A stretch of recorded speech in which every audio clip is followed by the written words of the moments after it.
Chegamos no capítulo da despedida. Como diria o sábio narrador de Teletubbies, é hora de dar tchau, é hora...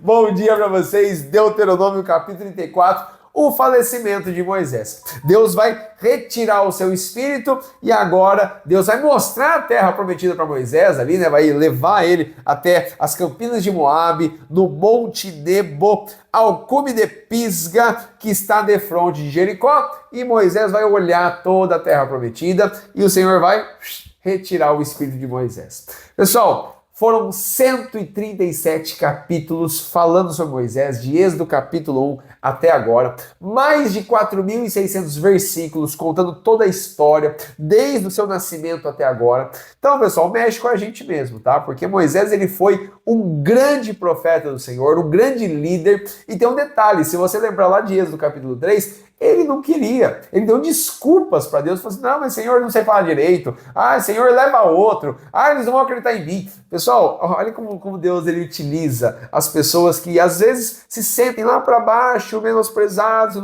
mas o Senhor capacita. Então, se você aí tem esse mesmo sentimento de Moisés lá atrás, que ele tinha medo, que ele tinha vergonha, que ele não queria, que você dobre os seus joelhos e fala assim, Senhor, eis-me aqui. Isaías capítulo 6. Eis-me aqui, em nome de Jesus, que você se disponha a cumprir a palavra de Deus, na sua casa, na sua família, que você não tenha vergonha nem medo. Eu sei que realmente, às vezes, é uma loucura o que você vai escutar, o que você vai entender, mas é Deus quem está com você. Romanos diz, se Deus é por nós, quem será contra nós? Então, a nossa missão, como verdadeiros adoradores, crentes no Senhor Jesus, fiéis, verdadeiros, que amam a palavra de Deus, nós devemos falar assim, Senhor, me usa, Senhor, nos usa, precisamos do Senhor para cumprir o seu chamado. Então, é isso, você precisa pensar muito nisso, pessoal, é algo muito sério. Não tem como ser um cristão e viver simplesmente dia após dia, isso, tal, isso aqui.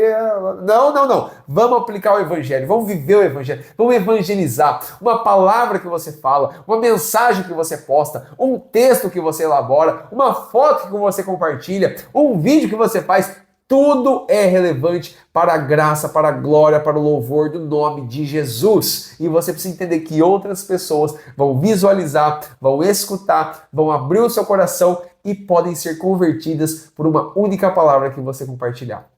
Isso é importante, pessoal. O que Moisés fez aqui foi capacitação do Senhor, porque pela força dele não conseguiria. Mas depois de um tempo, Moisés ele foi se dispondo, ele foi tendo confiança. O seu irmão ali, Arão no caso, e a sua irmã Miriam estavam com ele, estavam no mesmo ministério, estavam andando juntos e Deus não os deixou sozinhos. Jesus disse lá em Mateus 28:20, eis que estou com vocês todos os dias. E Deus falava para Moisés, estou com vocês, estou com o meu povo.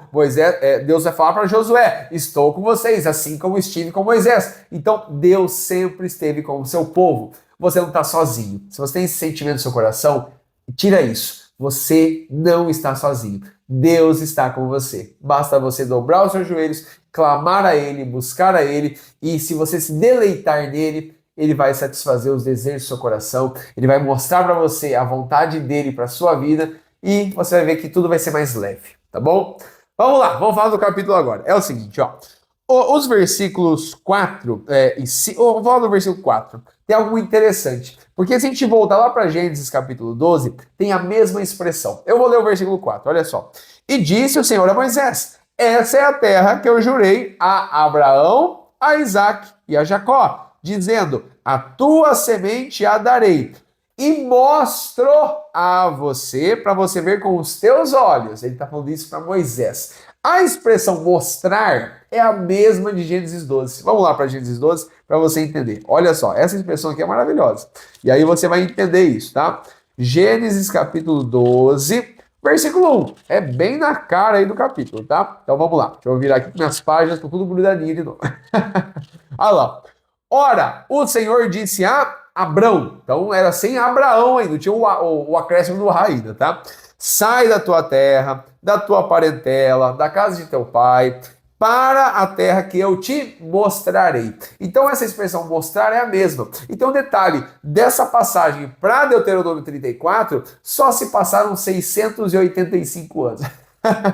Então, pessoal, o que a gente aprende aqui? Que a promessa que Deus faz lá atrás, ele cumpre. Ele cumpre, ele é fiel e verdadeiro, ele não muda. Então o que ele falou para Abrão naquela época, ele cumpriu. Para Isaac, para Jacó, para José, para Moisés, para todos, ele cumpriu. Ainda que Abraão não viu Moisés, Abraão não viu ali tudo aquilo, mas Deus completou, Deus finalizou a promessa que tinha feito. E é óbvio que Abraão creu por toda a história. Você sabe daquela passagem, Gênesis 22, sobre o sacrifício de Isaac. Você sabe tudo que Abraão é um herói da fé. Você sabe que ele foi justificado pela fé por tudo, por tudo. Então, Abraão creu de todo o seu coração, assim como todos os outros, e a promessa foi cumprida, a promessa chegou agora, 685 anos depois, e a gente foi vídeo após vídeo conversando detalhes aqui que são impressionantes. Então, a lei foi escrita, passagens ali com os filhos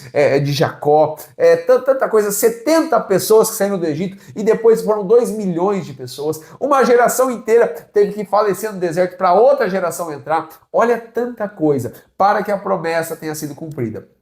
Resumindo para você, Deus tem uma promessa para você. Se você é crente em Jesus Cristo, fiel no Senhor, verdadeiro adorador, você sabe, e você está se relacionando com Ele, você sabe que tem uma promessa aí. Você sabe que tem algo que Deus está falando com você sobre o seu trabalho, sobre a sua família, sobre a sua casa, sobre os seus negócios, sobre planos e projetos e sonhos que Ele mesmo coloca para você. Você sabe que você tem. Só que você tem que entender o seguinte: Ele cumpre no tempo dele. Qual é o seu papel e o meu papel? Obedecer, seguir, buscar, adorar, louvar, exaltar. E vamos indo, que uma hora vai chegar. Tem promessas para você, tem promessas para mim. Tem promessas para nossa geração futura, nossos filhos, nossos netos. Deus vai utilizando meios. Deus tem tanta coisa planejada, pessoal, até se completar e se consumar lá nos céus. Um dia todos nós não estaremos mais aqui na terra, estaremos no céu com o Senhor. E Ele simplesmente vai falar assim: olha, cumpri tudo, tá tudo feito. Estamos aqui hoje, olha só. E o plano de Deus tem que ser efetuado, primeiro por Ele, mas Ele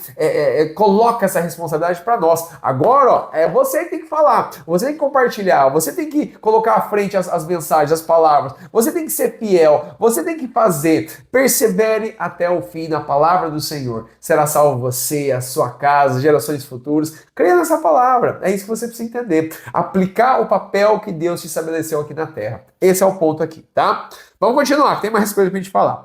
No versículo 6, olha só, versículos 5 e 6, vai falar do sepultamento de Moisés. Moisés vai falecer, Deus vai sepultar ele ali, ó, num lugar específico, mas o corpo de Moisés nunca foi achado. Deus o escondeu. E lá na carta de Judas, no capítulo 1, versículo 9, fala até mesmo que o arcanjo Miguel contendeu com o diabo pelo corpo de Moisés. Só que é interessante, tá? Então depois você vai lá, é o penúltimo livro da Bíblia, Judas, capítulo 1, versículo 9. Então você vai ver como que isso era relevante. Por quê? Porque realmente se o corpo de Moisés fosse encontrado, as pessoas iam criar uma idolatria que você nem imagina. Então, as pessoas idolatram um jogador de futebol, imagina o corpo de Moisés naquela época. Então ia ser uma coisa terrível. Mas Deus o retirou ali, Deus não deixou ninguém descobrir, Deus o guardou para que um dia mais para frente, né, lá em Mateus, o monte da transfiguração, depois lá na frente as 2 testemunhas do Apocalipse, opa, tem coisa aí, Moisés retornará,